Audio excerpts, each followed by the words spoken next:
I facilitate a mental health support group that's very informal and looks at the positive aspects of staying well. I'm the founder of WellbeingMatters, which is a mental health peer support group for the Southend business community.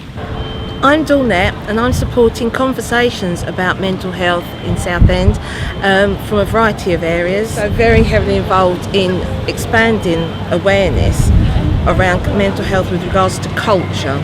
I represent the community for the Tamil people in Southend. They've left their own homeland and they're here and they have very little social life and they have very little community life. The temple is far away in London. Most of them are Hindus. So they are mentally ill and they are finding it very difficult to continue their life here. A couple of years ago I actually had to seek some support myself. I wasn't suffering from depression, but I was on that road and I needed some help. So I went to see a psychologist that actually my wife was seeing at the time. I do feel depressed, like sometimes I'll cut myself off from people, but then obviously I've got good friends like Sonny here who'll help me. I would say I'm depressed, but I think everyone gets their bouts of depression, just some have it harder than others, do you know what I mean? And everyone has their ups and downs, highs and lows. So through like exercise and expressing myself and a decent diet, I've managed to maintain a decent level of happiness. I would say that if I didn't have the support from my family and friends, I'd be in quite a mess. I wouldn't want to know what I'd be like. I'd just be a mess. To organize them, various groups, to go to the seafront and be with them during the religious festival days. So that we can have our type of food and try to bring them back the memories to keep them happy. I also attend support groups with her and generally just support her, listening to her is very important. With her friends, they talk about things that they've done that day, talk about problems they've had that day and things like that. And I think for Pat and her friends, it's from the fact that she's able to talk with her friends about things like that. I think things like that help her as well.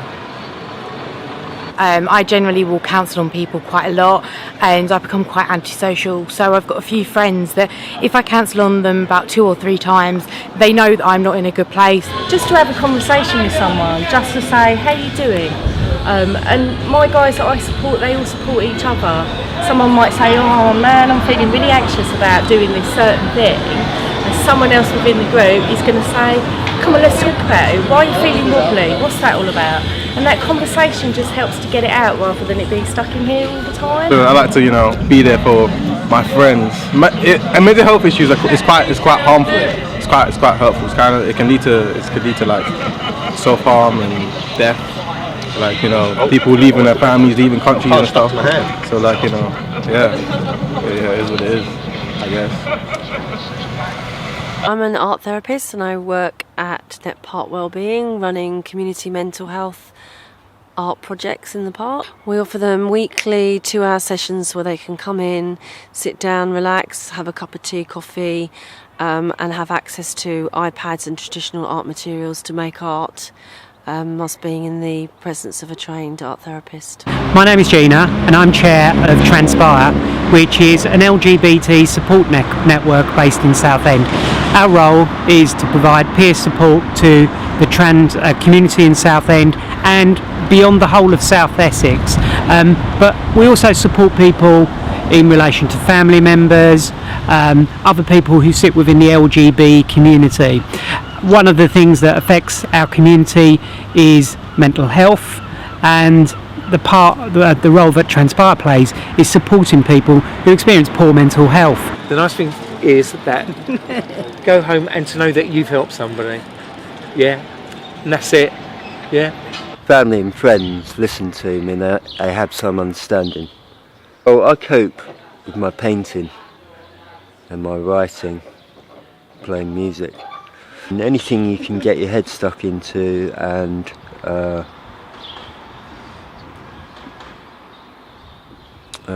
something that liberates you, People benefit by meeting new friends, by learning skills in digital art making and traditional art making.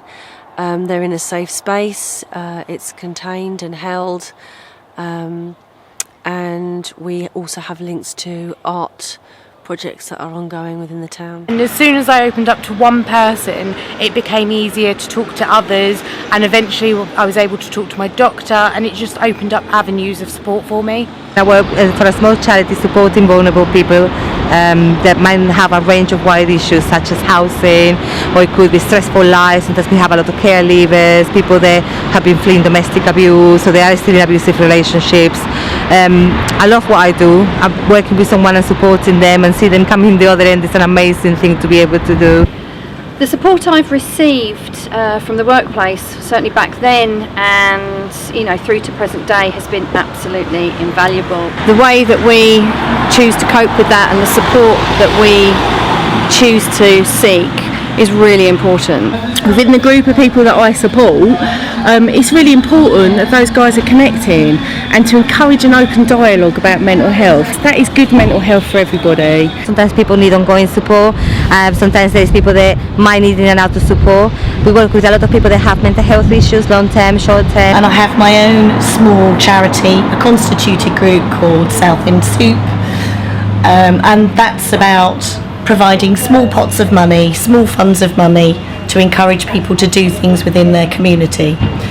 So people come along to events and pitch their ideas that they'd like to do, which can include things that support mental well-being and health and well-being generally. Support networks are so important for people with mental health issues. That might be someone you work with, someone you work for, someone you manage. It may be a friend, it may be a relative. That person is who you can turn to when you want someone to listen, perhaps talk to you, and perhaps share their experiences with you too.